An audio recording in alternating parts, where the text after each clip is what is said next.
Baik, apa kabar saudara? Jumpa lagi bersama saya dalam Sapa Redaksi On Location. Saudara, perkembangan teknologi yang kekinian sekarang mulai berkembang, bergeliat, mengarah kepada teknologi yang ramah lingkungan. Nah, terkait dengan ini salah satunya adalah terkait dengan kendaraan, baik motor, mobil, ataupun yang roda lebih besar lainnya.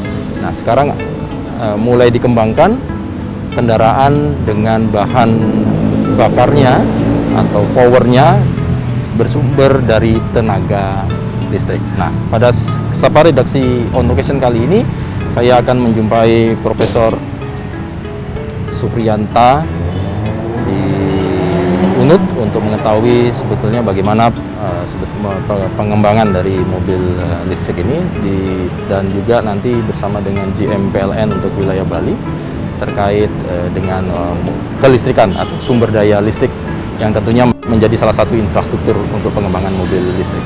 Untuk jangan kemana-mana, ikut saya dalam Sapa Redaksi On Location.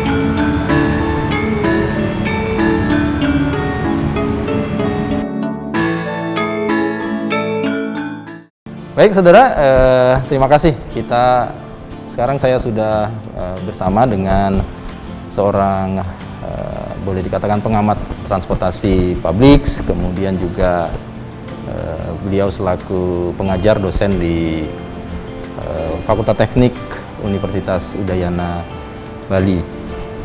Beliau adalah Profesor Priyanta Wedagama.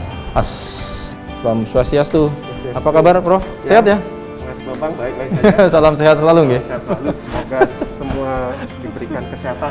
Iya, astungkara mudah-mudahan begini.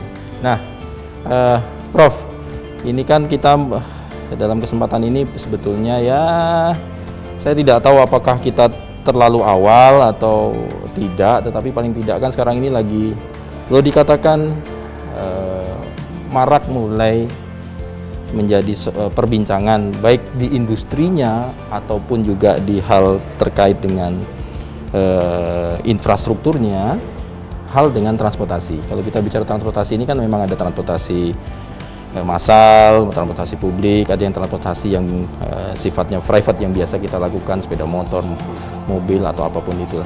Nah, isunya ini kan ada terkait dengan mobil bertenaga listrik sebetulnya. Nah, pada kesempatan ini kita mau ngobrol-ngobrol tentang itu sih sebetulnya, Prof. Ya. Nah, mungkin dari awal, Prof. Kalau pengamatan secara umum dulu kita berbicara tentang transportasi yang ada di Denpasar dan Bali secara umum ya, Prof. Ya. Kalau dari pengamatan Prof. Priyanta, seperti apa sih, Prof. sebetulnya permasalahan-permasalahan apa yang ada di dalam transportasi terkait dengan Bali ini ya, Prof? Ya, baik. Nah, jadi kalau kita lihat ya, kalau saya lihat dari sisi transportasi, Bali ini mengalami dampak eksternalitas dari sisi transportasi. Transportasi satu sisi merupakan suatu sarana prasarana untuk mendukung perekonomian, tetapi di sisi lain juga mempunyai dampak, yaitu salah satu ada 3 gitu ya. Jadi kemacetan, kemudian keselamatannya dan lingkungannya. Nah, itu mungkin hampir semua, tidak hanya di Bali, di provinsi lain di Indonesia juga mengalami, di beberapa negara berkembang juga sama. Jadi 3 itu yang sebenarnya sekarang ini yang merupakan permasalahan kita di Bali. Baik, jadi pertama adalah terkait termasuk keselamatan juga ya, Prof ya? Kemacetan, keselamatan, dan aspek lingkungannya. Nah, kalau kita lihat kan Bali ini boleh dikatakan sebagai tempat tujuan wisata, kemudian keramaiannya atau kemacetan itu kalau ya kadang-kala pas liburan padat sekali. Tetapi memang kalau kita sekarang sudah melihat kan, mungkin nanti dikoreksi loh, Prof. Misalnya mulai jam-jam tertentu, jam-jam sudah ada kesibukan, udah ada kemacetan boleh dikatakan, kalau keadaan normal kemarin ya, Prof ya. Kecuali karena sekarang kondisi lagi pembatasan, tapi Tapi ini ada kekhawatiran, Prof, sebetulnya dari hasil pengamatan apabila misalnya apakah ini memang harus sudah mulai dipikirkan sungguh-sungguh terkait dengan 3 permasalahan yang ada terkait dengan itu. Ya, jadi 3 permasalahan itu merupakan suatu permasalahan transportasi yang bukan hampir semua akan mengalami masalah tersebut. Oke. Nah, kalau itu dibiarkan, ya kemacetan, ya dampaknya juga ke perekonomian gitu ya. Oke. Jadi ada congestion cost. Ya kita bercermin dari kondisi provinsi lain misalkan di Indonesia ini gitu. Nah, kemacetannya itu kan sudah ada penelitian sampai triliunan rupiah kalau dihitung gitu ya cost untuk kemacetannya. Kemudian kecelakaan juga. Dari sisi kecelakaan di Bali ini itu melibatkan hampir 70% sampai 80% itu pengendara sepeda motor. Pengendara sepeda motor. Ya, Roda 2 ya, Prof? Roda 2. Itu merupakan suatu hal serius sebenarnya. Ya, kemudian juga dari aspek lingkungan, yaitu polusi udara dan polusi suara. Nah, berdasarkan data dari WHO gitu ya, itu menyebutkan bahwa kecelakaan lalu lintas itu sekarang artinya disebut sebagai killer, pembunuh begitu, itu nomor 4 gitu ya. Betul. Peningkatannya jadi sangat signifikan sebenarnya. Dibanding misalkan penyakit yang lain gitu sama gitu ya. Jadi itu merupakan suatu hal yang harus segera ditangani 3 dampak tersebut. Baik.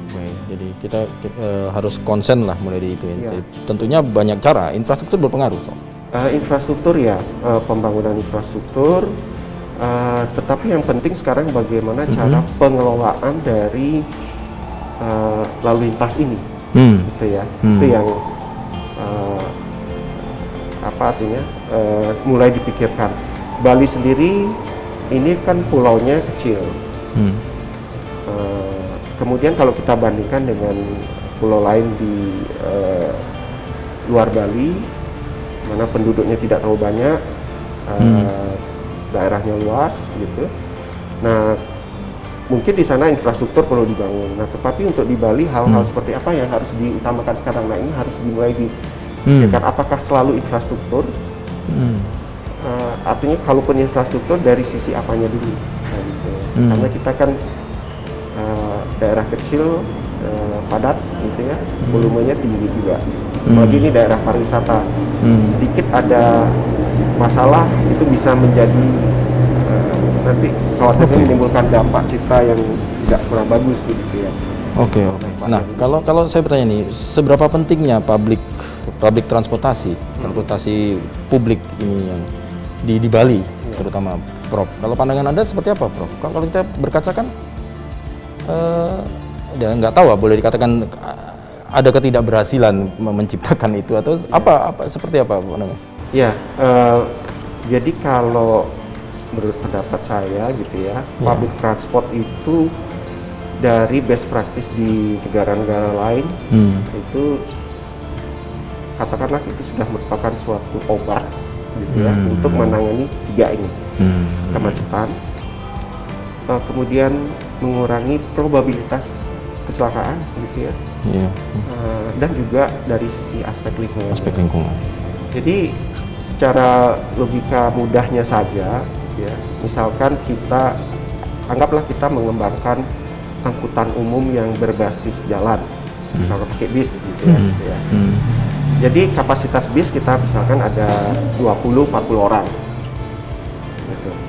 Nah, katakanlah biasanya di jalan itu ada berapa sepeda motor, kendaraannya sendiri, kemudian ada mobil.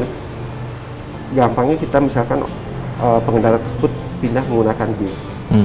Jadi volumenya kan berkurang begitu. Kemudian peluang orang ini untuk terlibat dalam kecelakaan kan berkurang juga gitu. Dan juga dari sekian sepeda motor, kendaraan roda 4 tersebut, nah itu kan masing-masing mengeluarkan emisi gas Hmm. buang begitu. Hmm. Nah itu juga akan bisa berkurang begitu. Jadi logika sederhananya begitu gitu ya. Nah masalahnya kenapa transportasi ya mungkin kalau saya lihat adalah sekarang ini coverage dari pengembangan angkutan umum yang mungkin belum menyeluruh gitu ya, saya lihat, gitu ya. Jadi kalau kita lihat di beberapa negara lain itu kan coverage atau layanan area dari public transport itu sudah sampai Sudah menyebar ke seluruh wilayah ya. wilayah gitu ya. Itu Wah, yang wah. saya lihat di Bali ini, Iya, iya, iya. dilihat dari sisi angkutan. Baik. Tapi memang menarik kalau kita bicara tentang anggap aja lah transportasi umum itu yang apakah itu bis atau ke apa gitu yang sudah disediakan. Tapi memang tapi saya tidak saya akan ke hal yang sedikit yang lain. Kalau ini memang mungkin nanti kita butuh waktu khusus nih Prof ya, karena pengkajiannya kadang-kadang pertanyaannya kan sederhana itu. Bagaimana supaya bisa keberhasilan itu bisa jalan di Bali itu. Tapi ya ini saya pengen mengerucut sebetulnya. Salah satunya ada faktor ada lingkungan juga gitu kan. Nah, apakah ada kaitannya itu dengan sekarang kan lagi pengembangan mobil listrik? Pengembangan kendaraan entah motor, entah listrik, bahkan bis apapun sekarang ada perpindahan dari bahan bakar minyak ke bahan listrik gitu. Nah, nanti segmen ini kita akan khusus untuk terkait dengan kendaraan listrik ya, Prof ya. Gitu. Nah, saudara jangan kemana-mana. Nanti habis ini kita akan lebih mengerucut lagi terkait dengan kendaraan atau motor yang menggunakan tenaga listrik. Untuk itu jangan kemana-mana, tetap di Sapa Redaksi On Location.